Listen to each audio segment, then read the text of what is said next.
Medtronic technologies impacted more than 72 million people in the last year, equating to 2 people every second. Harnessing the power of technology to take healthcare further, each technology has unique benefits designed to serve patients. The goal of this program is to get closer to the patient and delve into the challenges and impact of each technology in practice. This is the Medtronic MedEd Learning Experience.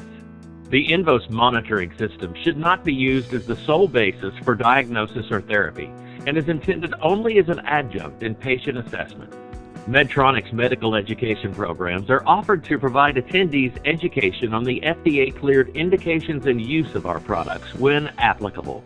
The contents and conclusions of the following program are solely those of the speakers unless otherwise noted. The speakers are responsible for all content and any necessary permissions. The speakers received funding from Covidien LP, a Medtronic company, for this speaking engagement. For this segment of the series, a discussion on the value of NIRS in clinical practice in the NICU. How can the INVOS monitor be used in real-time assessments? To help provide insight into this topic is Terri Marin, PhD, NNP BC, FAANP at Augusta University. In this illustration is where the clinical piece unfolds, and this is what the clinician needs to remember. What we are seeing here is markers of perfusion that we constantly monitor to assess our babies and make sure that they have adequate organ perfusion. And we start over here with markers of perfusion and when they change based on inadequate perfusion. And as we advance down this timeline, we get further and further towards irreversible cell damage, cell death, tissue damage, and tissue death as we allow things to continue unchecked.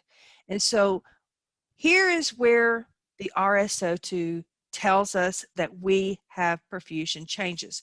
This represents an immediate change in perfusion in real time. It's the first indicator that is going to be responsive secondary to changes in perfusion.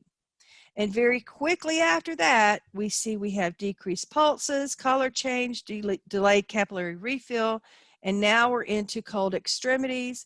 We allow that to continue over minutes to hours, and we end up with lactate buildup, metabolic acidosis, and now we get changes in BP. This is interesting because this is what we are seeing in research. We are seeing that it's sometimes we don't even see this for a lot longer than minutes in our babies. We don't have that immediate change in blood pressure when we see that we have inadequate perfusion. And in our babies, especially in the first 2 weeks of life, they may not demonstrate oliguria until they are way down this pathway of abnormal perfusion. And I can say that creatinine is a very elevation in creatinine that reflects kidney damage or kidney injury is a very late marker of kidney injury.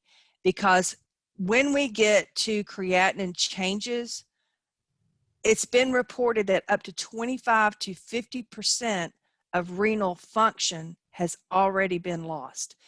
That's a big deal because if we have that much renal function lost in an immature kidney bed where nephrons are still developing, we may have this irreversible cell death. As we allow this to progress, we then end up with possible hypotension and cardiac arrest. Now, one thing I do want to say from this timeline, I think you probably noticed that we don't have changes in pulse oximetry on this timeline. And I think it's because it is what I have seen in my research is changes at SpO2 are so highly variable infant to infant. And again, SpO2 is reflective of, excuse me, of how much oxygen is being delivered to the tissue bed, and it may take a little while before you see that change, and if we're given oxygen, we may not see it at all. All right, so what does this mean clinically? We must monitor for changes and trends over time, and each tissue bed is going to have varying degrees of oxygen extraction depending on its metabolic needs. This is a real important thing that you have to remember when you're doing regional tissue evaluation, regional tissue oxygen evaluation, because the brain is basically in a constant metabolic need of oxygen.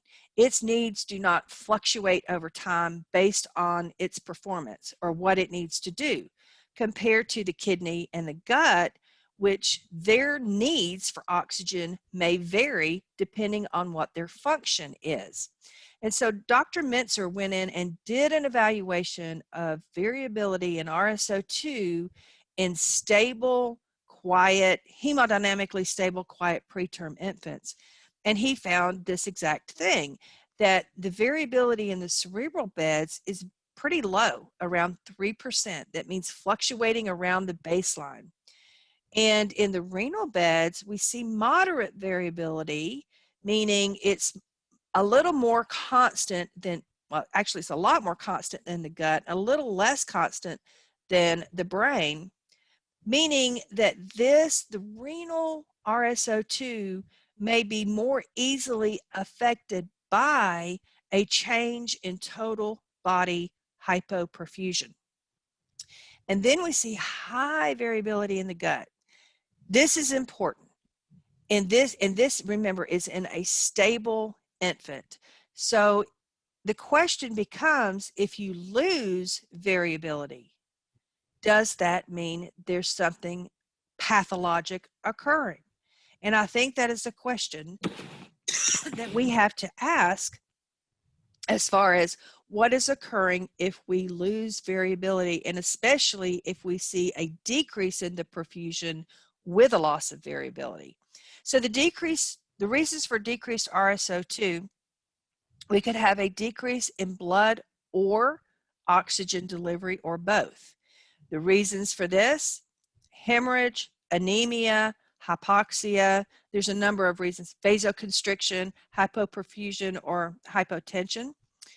Or that specific tissue bed may be in trouble. Maybe there's something underlying and it's extracting most or all of the oxygen that's being delivered because it needs more oxygen to carry out its function. Or we could have an alteration in the affinity between oxygen and hemoglobin. If you remember back to the oxygen hemoglobin dissociation curve, there are things that shift it to the left or to the right: metabolic acidosis, alkalosis, changes in CO2, changes in temperature. So anything that could affect that, the ability of oxygen to be unloaded in the tissue bed, could cause an alteration or a decreased RSO2. But most likely it's a combination of these things, especially in our preterm infants. These are what is reported now as the ranges, the typical reference ranges. I will say that each baby really sets their own baseline, and I have seen it over and over and over again that you can't go with a range and say, okay, my baby it's supposed to be at 50, but my baby's at 45, so we're in trouble. If that's the baby's own baseline, what you're looking for is changes in that baseline. You're also looking at the baby's condition. What are the determinants that could be affecting oxygenation in these tissue beds? Thank you for listening. This is the conclusion of the value of NIRS in clinical practice in the NICU podcast series. Please tune in to other series from Medtronic MedEd Learning Experience wherever you find your podcasts.